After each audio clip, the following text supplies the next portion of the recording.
ये चेहरा आखिर किस शख्स का है? ये है अनमोल बिश्नोई, जिसके ऊपर है 10 लाख रुपए का इनाम।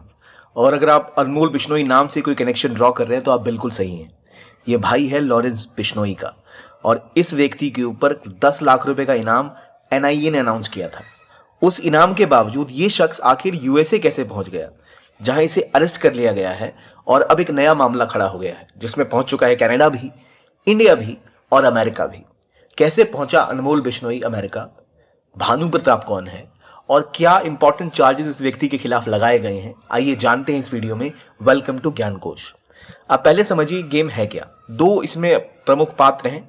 एक है लॉरेंस बिश्नोई, जो इंडिया की जेल में बंद है, और इसका छोटा भाई ये है अनमोल बिश्नोई। अब अनमोल बिश्नोई को के बारे में कहा यह जाता है कि जो गैंग ऑपरेशन है बिश्नोई गैंग का, उसको रन करने में एक बड़ा रोल निभाता है अभी अनमोल बिश्नोई। बिश्नोई गैंग लगातार पिछले कुछ सालों से न्यूज में रहा है। इसकी वजह यह है कि बिश्नोई गैंग ने ही जिम्मेदारी ली है, चाहे सलमान खान को कॉल करके मारने की धमकी देना, चाहे उनका घर जो गैलेक्सी अपार्टमेंट में है वहां की फायरिंग के ऊपर, या फिर जो बाबा सिद्दीकी की किलिंग हुई उसके पीछे, और इवन जो सिद्धू मूसेवाले की किलिंग हुई उसके पीछे भी लॉरेंस बिश्नोई गैंग का बड़ा हाथ बताया जा रहा है। ये सारे इंडिया के इंटरनल इश्यूज हैं जो बहुत बड़े क्राइम से जुड़े हुए हैं। इसके अलावा बिश्नोई गैंग के बारे में यह भी कहा जा रहा है कि यूएस की अंडरवर्ल्ड पर कब्जा जमाने की कोशिश में है बिश्नोई गैंग, इसलिए बॉलीवुड स्टार्स, बॉलीवुड प्रोड्यूसर्स को भी धमकियां मिल रही हैं। और इन सब की बीच बैठा हुआ लॉरेंस बिश्नोई इंडिया की जेल में है। तो इसका एक बड़ा ऑपरेटिव जो अनमोल बिश्नोई माना जाता है वो है। लेकिन हुआ है कि आज से कुछ साल पहले, टू बी फेयर, आज से 2 साल पहले अनमोल बिश्नोई इंडिया से निकल गया। इंडिया से भागकर पहुंचा अनमोल बिश्नोई यूएसए। लेकिन आखिरकार यूएसए अनमोल बिश्नोई पहुंचा कैसे, जब उसके ऊपर इतना बड़ा इल्जाम लगा हुआ है? तो यूएसए पहुंचने के लिए इसने एक फेक पासपोर्ट बनवाया, और जो फेक पासपोर्ट बनवाया उसमें नाम यूज किया था भानु प्रताप का। तो भानु प्रताप या भानु नाम से यह व्यक्ति पहुंचता है अमेरिका, और अमेरिका पहुंचने के बाद शायद वहां से भी गतिविधियां चलने लगती हैं। जिस वक्त ये अमेरिका पहुंचता है उसी समय या उससे पहले भी कनाडा में एक नया तूफान उठता है। कनाडा में एक व्यक्ति हरदीप सिंह निज्जर की किलिंग होती है। हरदीप सिंह निज्जर और कनाडा में हो रही गैंग वॉर में बहुत से लोग मारे जाते हैं, और कनाडा की सरकार अपना पल्ला झाड़ने के लिए इल्जाम लगाती है इंडियन गवर्नमेंट के ऊपर कि भाई भारतीय सरकार जो है वो लॉरेंस बिश्नोई गैंग के थ्रू जो खालिस्तानी लोग हैं उनकी किलिंग वहां पर करवा रही है, और इसके पीछे इंडियन गवर्नमेंट है जो इस गैंगस्टर्स को सपोर्ट कर रही है। जबकि जब इंडियन गवर्नमेंट ने सवाल मांगे, उनसे सबूत मांगे, कोई सबूत नहीं मिला। कहा हमें इंटेलिजेंस मिली है, सबूत अभी नहीं मिले। तो इन इल्जामों में फंस गई कनाडा और इंडिया की आपस में सरकार, और उस समय भी ये व्यक्ति अमेरिका में ही था। कुछ समय बाद यूएसए की खुफिया एजेंसी या वहां की एजेंसी जो एफबीआई है, फेडरल ब्यूरो ऑफ इन्वेस्टिगेशन, उसे पता लगता है कि ये व्यक्ति जो भानु प्रताप एंटर हुआ, या भानु नाम से जो व्यक्ति अमेरिका में एंटर हुआ है, इसने जो लेटर दिया था अपना अप्रूवल कराते टाइम, वो फेक है। उसके बाद जब आगे जानकारी तय हुई तो पता लगा कि ये अनमोल बिश्नोई है। उसके बाद एफबीआई के साथ मीटिंग हुई इंडियन अथॉरिटीज की, जहां ये बात स्टैब्लिश की गई कि हाँ ये वही व्यक्ति है, और फिर अनमोल बिश्नोई को डिटेन किया गया। पर सवाल अब ये है कि डिटेंशन तो हुआ, लेकिन अनमोल बिश्नोई कैसे फेक पासपोर्ट बना के अमेरिका पहुंच गया? अगर आज आप एक पासपोर्ट बनवाओ और यूएस के लिए वीजा के लिए अप्लाई करो तो आपको वीजा की इंटरव्यू ही मिलने में 6 से 10 महीने का टाइम लग जाएगा। उससे पहले आपको वीजा ही नहीं मिलेगा। वहां पहुंचने के लिए तो आपको 2 साल का इंतजार करना पड़ सकता है। तो इतना बड़ा हाई प्रोफाइल केस, इतना बड़ा हाई प्रोफाइल क्रिमिनल कैसे अपना वीजा इशू करवा पाया, कैसे अमेरिका पहुंच गया? ये तो सोचने वाली बात है, जो दिखाती है कि दोनों ही साइड के एडमिनिस्ट्रेशन ने कितना बड़ा गैप रखा हुआ है, कैसे ये व्यक्ति वहां पहुंच सकता है। और इस केस के बाद भी लगातार आरोप लगे, खासतौर पर अनमोल बिश्नोई के ऊपर, कि भाई कि इन्होंने जो सलमान खान के घर गैलेक्सी अपार्टमेंट के बाहर जो फायरिंग हुई थी उसमें सीधा इन्वॉल्वमेंट है, मूसेवाला की किलिंग के पीछे सीधा इन्वॉल्वमेंट है, और इवन बाबा सिद्दीकी के केस में सीधा इन्वॉल्वमेंट बताया जा रहा है। तो इन सारे केसेस में व्यक्ति फंसा हुआ, इसलिए मुंबई पुलिस की क्राइम ब्रांच इसका एक्स्ट्रेडिशन मांग रही है, यानी इसको इंडिया को सौंप दिया जाए, और यूएस की गवर्नमेंट को रिक्वेस्ट भी भेजी जाएगी, क्योंकि इतने सारे केसेस में व्यक्ति पहले ही पकड़ा जा चुका है, या फिर आरोपित है, पकड़ा तो नहीं गया है। लेकिन मुद्दा क्या है? मुद्दा यह है कि इतने बड़े बड़े केसेस में जिस व्यक्ति का नाम है, क्या वो सीधा इंडिया को सौंप दिया जाएगा यहां पर, या एक और कोई इसमें पेंच फंस रहा है? एक और पेंच ये फंस रहा है कि यूएसए इंडिया से पहले शायद इसकी कस्टडी कनाडा को भी दे सकती है। इसकी कस्टडी कनाडा को क्यों दी जाएगी?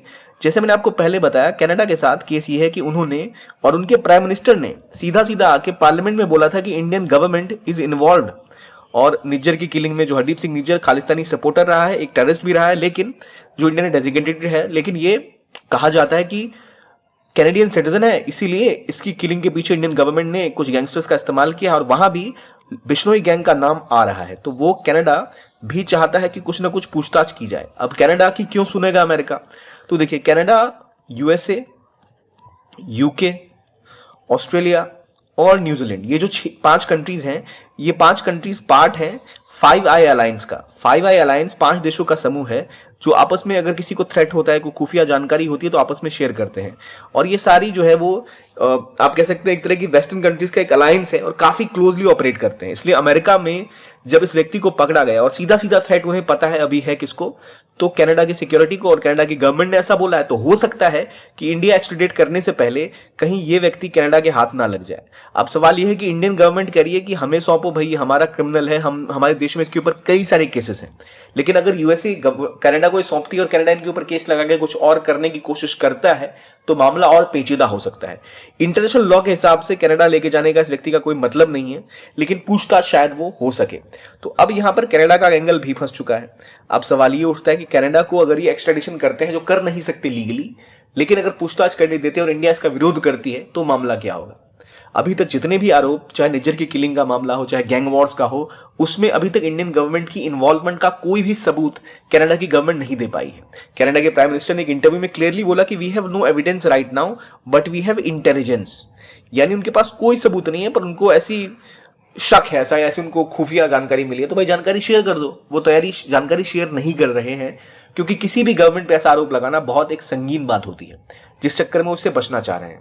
और इतना बड़ा गैंगस्टर पहुंच गया अमेरिका फेक पासपोर्ट पे, वो कैसे हुआ और कितने टाइम में एक्स्ट्राडिट होगा? अब क्या इसके बाद लॉरेंस बिश्नोई गैंग की गतिविधियों में कमी होगी? क्या लॉरेंस बिश्नोई गैंग कमजोर होगा या कोई और इनका तुरुप का इक्का होगा जो बीच में आ जाएगा? ये पूरी कहानी क्या है हम डिस्कस करते रहेंगे ज्ञानकोश पर आपको ये समझना चाहिए कि सबसे बड़ी समस्या ये है कि जो ऑर्गेनाइज्ड क्राइम है, जो क्रिमिनल्स हैं, जो गैंगस्टर्स हैं, ये कैसे एक आम नॉर्मल सिटीजन के मुकाबले इजिली सारी चीजें एक्सेस कर पा रहे हैं, पेपर वर्क करवा पा रहे हैं और इतने बड़े बड़ी डेवलप कंट्रीज में पहुंच रहे हैं। कनाडा में अगर गैंग वॉर हो रही है तो इंडिया से गैंगस्टर्स वहां पहुंच कैसे रहे हैं? उनको वीजा दिया कैसे जा रहा है?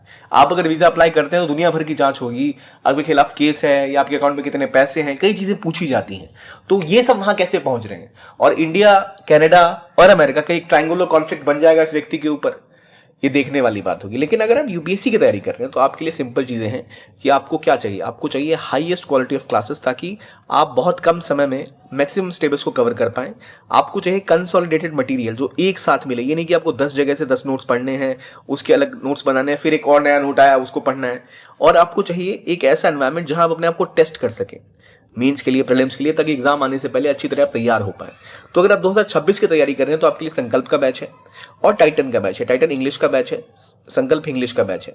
2025 के लिए आपके पास प्रहार है और टाइटन है। टाइटन अगेन इंग्लिश का बैच है और प्रहार इंग्लिश या हिंदी का बैच है। इन बैचेस को जब आप ज्वाइन करते हैं तो आपको मिलती है पीडब्ल्यू ओनली आईएएस की बेस्ट फैकल्टी की लाइव क्लासेस, जीएस की जो आपको रिकॉर्डेड भी मिल जाएंगी, डेली एमसीक्यू प्लस मेंस के क्वेश्चन। इसके अलावा आपको सीसेट की क्लासेस भी मिलेंगी और आपको जीएस बुक्स मिलती हैं जो बहुत ज्यादा कॉम्प्रिहेंसिव है। ई बुक्स हैं ये सारी की सारी, एक वन लोकेशन, वन स्टोरेज और वन बुकलेट की तरह ये आपके लिए इस्तेमाल में आएंगी, जहां आप एक ही जगह से सब कुछ डिटेल में कवर कर पाएंगे। आपको बार बार घूमना नहीं पड़ेगा और ये सब आपको मिलेगा केवल 7,999 रुपए से ही। जो लाखों की क्लासेस होती हैं ऐसा कुछ नहीं है, आपके लिए बहुत अफोर्डेबल है ये। और ये आपको अपनी घर की सहूलियत में ये सारी चीजें मिल रही हैं, आप आराम से रिवाइज कर सकते हैं, पढ़ सकते हैं, जान सकते हैं। तो अगर आप इस कोर्स में इंटरेस्टेड हैं तो इस वीडियो के डिस्क्रिप्शन बॉक्स में लिंक होगा, इस वीडियो के कमेंट बॉक्स में इसका लिंक होगा, वहां से आप इस कोर्स को जाके ज्वाइन कर सकते हैं और इसके बारे में और डिटेल अगर लेना चाहते हैं तो वो भी ले सकते हैं। ये फाउंडेशन कोर्सेज इंश्योर करते हैं हाईएस्ट क्वालिटी और कन्वीनियंस एंड अफोर्डेबिलिटी, इन तीनों का अद्भुत मिश्रण है ये। तो ये आपको अगर इंटरेस्ट में है तो please do join it. Rest Anmol Bishnoi का क्या होगा, 5 आई अलायंस क्या है, निज्जर का केस क्या है, कनाडा की गवर्नमेंट क्यों इन्वॉल्व हो रही है, व्यक्ति कैसे वहां पहुंचा, ये सब हमने समझा। आई होप आपको ये वीडियो अच्छा लगा हो। देखने के लिए बहुत बहुत धन्यवाद। Keep on watching Gyankosh and have a nice day.